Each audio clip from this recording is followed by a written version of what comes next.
Olá, primeiro ano. Estamos na apostila 2, na segunda apostila já então do segundo bimestre, com a aula Proteínas de Defesa.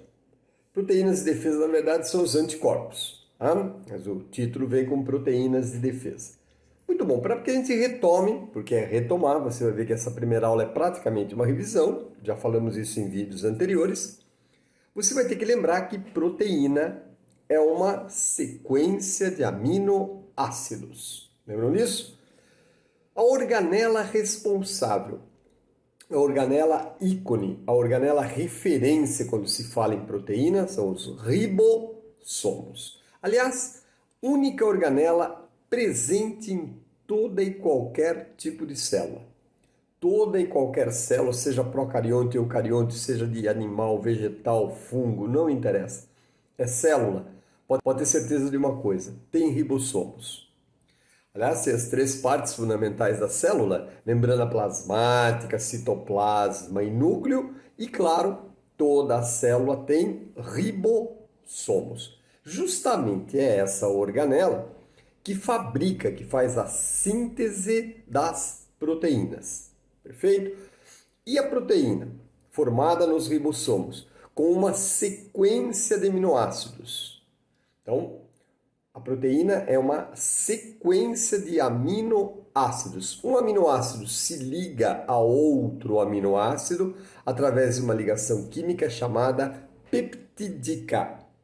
Então, hoje a gente define peptídeo ou proteína como uma sequência de aminoácidos ligados por ligação química peptídica. Muito bom. Feita a proteína lá no ribossomo, sob o comando, sobre a ordem, sobre a tutela do DNA, ele não vai pessoalmente lá, mas ele manda o RNA, que é também outro ácido nucleico muito importante dos nossos cromossomos. Então, sobre as tutelas, sobre a sequência, sobre o comando do DNA, o ribossomo vai fazer essa sequência de aminoácidos que nós chamamos de proteína. E para que serve a proteína? A proteína segue três importantes funções. Ela é material estrutural, então ela serve para fazer a estrutura do nosso corpo. É só você se lembrar, por exemplo, que nossa membrana plasmática, a membrana plasmática da célula, ela é lipoproteica, portanto ela tem proteína na sua constituição. Tem um biólogo muito famoso que escreveu um livro que é assim, o título, Você é proteína em pé, simbolizando que o nosso corpo é uma estrutura proteica, nossos músculos são pura proteína, nossos tendões são pura proteína, enfim, a estrutura do nosso corpo é proteica. Muito bom. Além de ser material estrutural, a proteína pode se transformar, formar enzimas. E as enzimas permitem que ocorram todas as reações químicas das nossas células. E o conjunto de todas as reações químicas da célula tem o nome de metabolismo. Então nós dizemos que as enzimas, que são proteínas, comandam o metabolismo. Olha que importante, não é? E ainda servem de anticorpos, que é justamente o assunto que nós vamos retomar, né? A proteína com a função de anticorpos. Lembrando que a proteína ela apresenta forma, e a forma da proteína é muito importante porque a forma determina a sua função. Então nós dizemos, a forma da proteína determina a sua função é determinada pela sua forma. Tanto é verdade que se ocorrer a desnaturação, que é quando a proteína sofre intenso calor, ela perde a sua forma. Desnaturar é perder forma e, consequentemente, perder função. Muito bom. A proteína pode ser primária, secundária, terciária e alguns autores ainda consideram a proteína quaternária. Você vai relacionar forma e função da seguinte forma. Proteína primária, forma linear. Proteína secundária, forma helicoidal. Lembre do DNA, forma helicoidal, parece um fiozinho de telefone. Forma terciária, é uma forma globosa. Imagine uma forma helicoidal toda torcida, toda enrolada, é uma forma globosa. Assim também é a proteína quaternária. Qual seria então a diferença entre terciária e quaternária? A quantidade de aminoácidos envolvidos.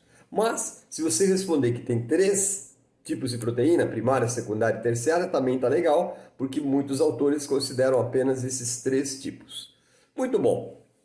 Retomada esse início que relembra a estrutura proteica, relembra a proteína lá no ribossomo. Professor, onde é que eu encontro ribossomos? Ribossomos são a organela mais presente em todo o citoplasma, né?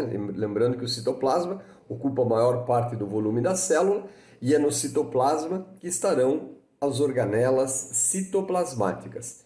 Você pode encontrar ribossomos em qualquer lugar do citoplasma, mas com certeza, se você estiver procurando ribossomos em uma célula, vá no retículo endoplasmático rugoso ou ergastoplasma. Por quê? Porque o retículo endoplasmático rugoso ou ergastoplasma se caracteriza por ter nas suas membranas ribossomos aderidos, ribossomos presos. Então, como tem muito ribossomo no ergastoplasma, se você estiver procurando ribossomos, que é onde ocorre a síntese da proteína, vá lá no ergastoplasma, que com certeza você vai encontrar muitos ribossomos. É lá exatamente que o RNA vai levando a mensagem do DNA, dizendo para o ribossomo como deve ser construída a proteína, como deve ser a sequência de aminoácidos exatos para fazer a proteína certinha que a gente precisa, seja para material estrutural, seja para formar enzimas ou seja para formar os anticorpos. E é sobre esses anticorpos que nós vamos voltar a conversar com vocês, porque é justamente o assunto que inicia a nossa apostila 2. Perfeito? Muito bom!